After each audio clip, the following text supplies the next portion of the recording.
orden privado establecidos en el artículo 20, 345, 346, apropiación de vida y abuso de confianza, son parte de la competencia de este procedimiento especial para delitos de orden privado.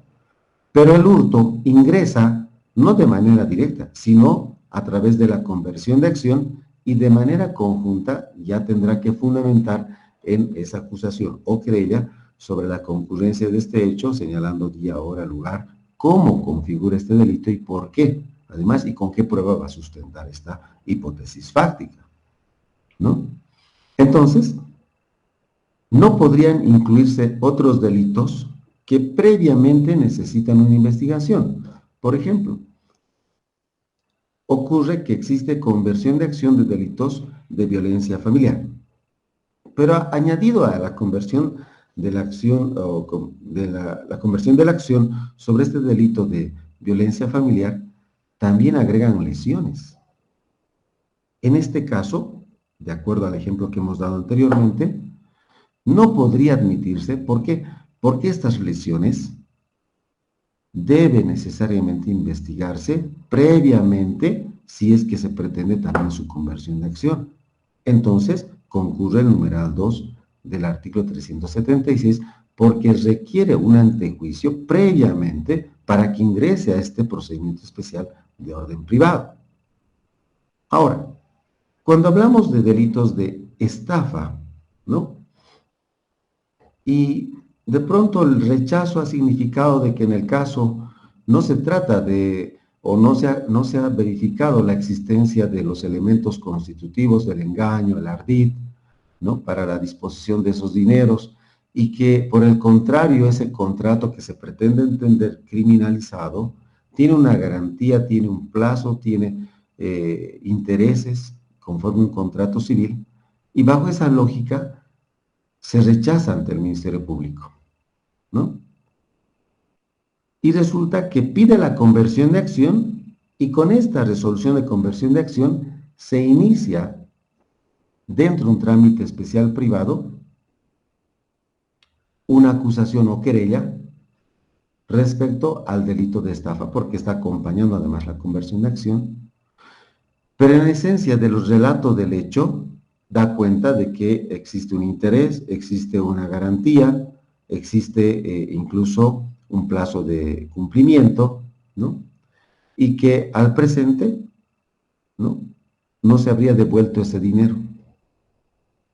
Entonces, en estos casos, por lo general, puede aplicarse el numeral 1, porque ese hecho no puede configurarse como delito, tomando en cuenta que existe una voluntad de partes que se han sometido a un contrato civil y por tanto no podrían acudir a la vía penal sino exigir el cumplimiento de este contrato o documento civil ante la autoridad competente.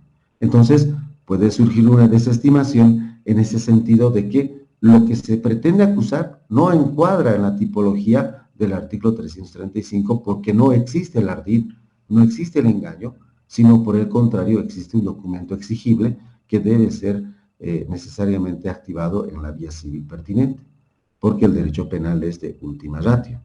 Entonces, vean que la desestimación en estos casos, el juez tiene 5 días para poder analizar si corresponde esa admisión o corresponde una desestimación.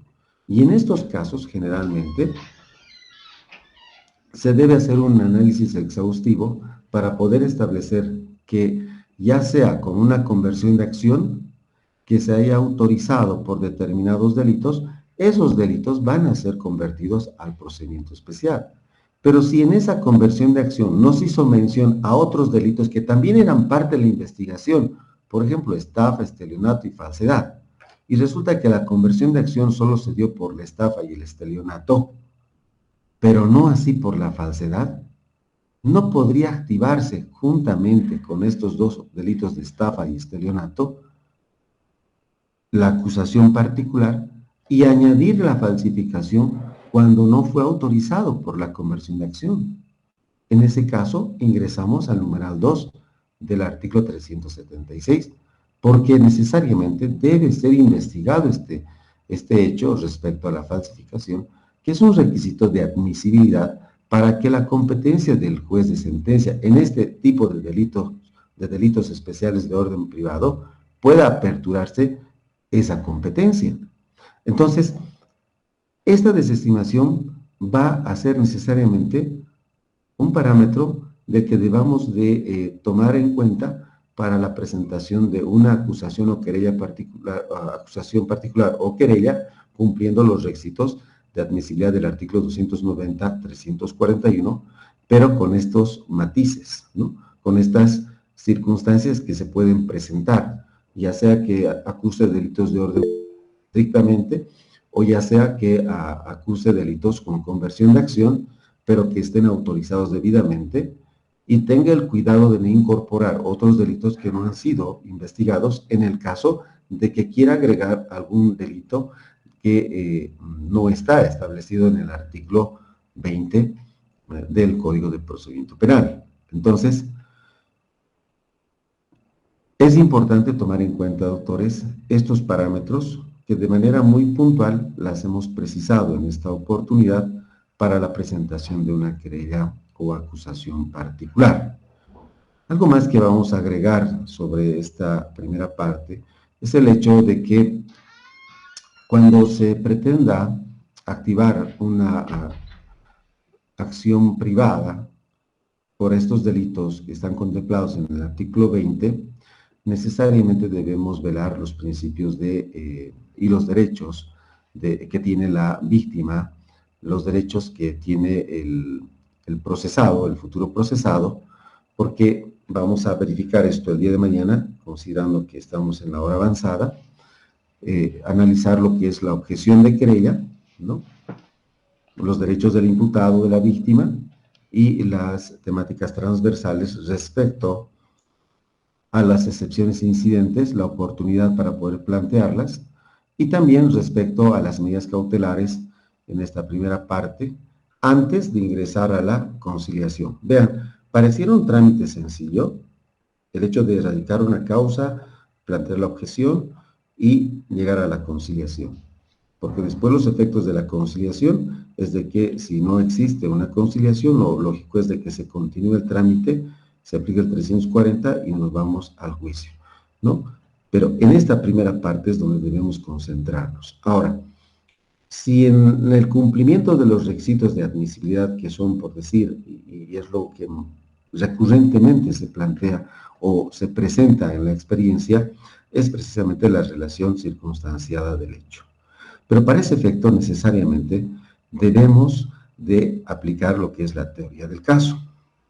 Y la teoría del caso, de manera puntual, vamos a señalar que es el conocimiento de un hecho respecto al que se pretende activar una pretensión penal.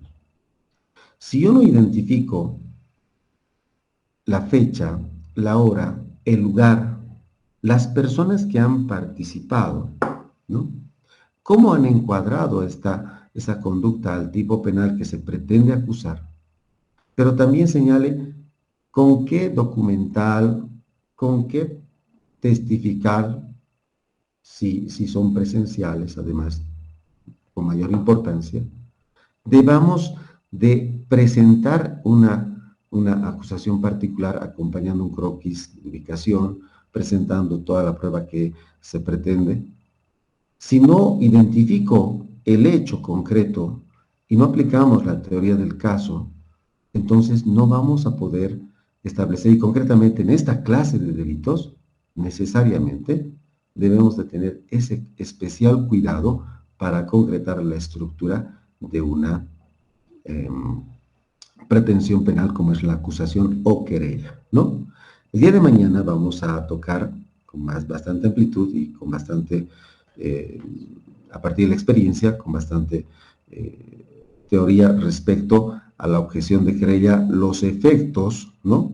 Y a continuación respecto a lo que es las excepciones incidentes y lo que son las medidas cautelares, ¿no? Entonces, por el tiempo, para cumplir los intermedios que se nos han planteado, sería esta la primera sesión, y hasta aquí, si existiera alguna pregunta, alguna consulta sobre la temática abordada hasta este momento, vamos a habilitar los micrófonos. Tenemos la mano levantada de nuestra colega Jimena Cati Juaniquina.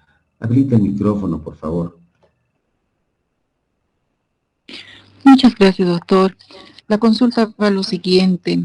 Cuando se plantea una acusación particular mezclando los delitos de acción privada, en este caso puede ser, no sé, apropiación indebida, y se le coloca un delito de acción pública como hurto, puede rechazarse o desestimarse en este caso o por el numeral 2 cuando exista la necesidad de algún antejuicio, teniendo en cuenta que el hurto no es un delito de acción privada. Efectivamente, doctor, es lo que decíamos, ¿no? A tiempo de presentar una querella o acusación particular, debemos tener ese cuidado. Los delitos de orden privado que establece el artículo 20 se va a fundamentar en la presentación de la acusación particular. Pero teniendo la conversión de acción del delito de hurto, puedo agregar los delitos de orden privado, 345, 346, y el hurto que obviamente está con la conversión de acción. Pero si no tengo la conversión de acción, ¿no? Y directamente activo por apropiación indebida, abuso de confianza, pero además hurto que no fue investigado, al no ser parte del artículo 20, necesariamente en la resolución se va a fundamentar de que este tipo penal necesariamente requiere un antejuicio. Necesita una autorización para ingresar a la competencia de orden privado. Entonces, sí sería desestimado en la primera oportunidad, doctora. Bien. Doctor Roger Pantoja. Gracias.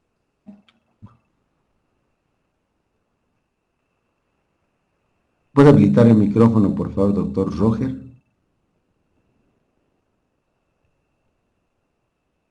Bueno, hasta que solucione. Doctor Sergio Fernández.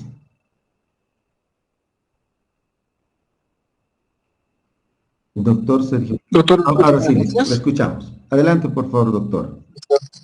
No sé si yo estoy habilitado o el doctor colega. Roger, vamos a dar paso inicialmente al doctor Sergio porque no lo escuchábamos antes, pero termina el doctor Sergio y le damos la palabra al doctor Roger. ¿Listo? Gracias. Listo. Adelante, estimado doctor Sergio. Doctor, bueno, como le decía de antemano, agradecerle por la excelente exposición didáctica utilizada para exponer la temática de delitos privados. La pregunta más que todo es respecto a la experiencia que tiene, tomando en cuenta la mención que hizo de los delitos de difamación y calumnia cuando se tiene de medio prueba telemáticos, ¿no? Que son más que todo publicaciones de Facebook, Instagram, a veces conversaciones de WhatsApp. La pregunta es, doctor, dentro de su experiencia, ¿cuál sería el medio probatorio idóneo para tener la carga probatoria en los delitos de acción privada relacionados a difamación y calumnia respecto al tema de las publicaciones de Facebook? Esto en base a que la policía no interviene y tomando en cuenta que los peritajes son diversos de carácter cibernético. Efectivamente, conforme va avanzando la tecnología, surge esta situación, ¿no? Antes teníamos lo que era la empresa Monitor, que recababa todos los noticieros de los diferentes canales televisivos y producto de aquellos que podíamos sacar la información de un determinado canal para poder presentar como prueba. 375, segunda parte, hemos obtenido esta prueba legalmente, ¿no? Las redes sociales, por lo menos, hay una falencia normativa y jurisprudencial. Entonces, lo que aquí se aplica son las buenas prácticas, ¿no? Y necesariamente, cuando la empresa Pandora deja de funcionar, que era un medio por el que se podía captar las publicaciones de Facebook principalmente, es que servía para identificar de alguna manera, no lo estoy diciendo en el 100%, pero ayudaba a generar convicción de alguna forma, ¿no? Con otros elementos, claro, que van a respaldar esa hipótesis y de pronto la autoría, ¿no? Es que efectivamente hay un vacío normativo. Sin embargo, también se debe aplicar la normativa del principio de aportación, que tanto en público, procesos públicos y privados, se puede aplicar. Por ejemplo, en una etapa preparatoria, si es un documento que yo tengo en original, no necesito un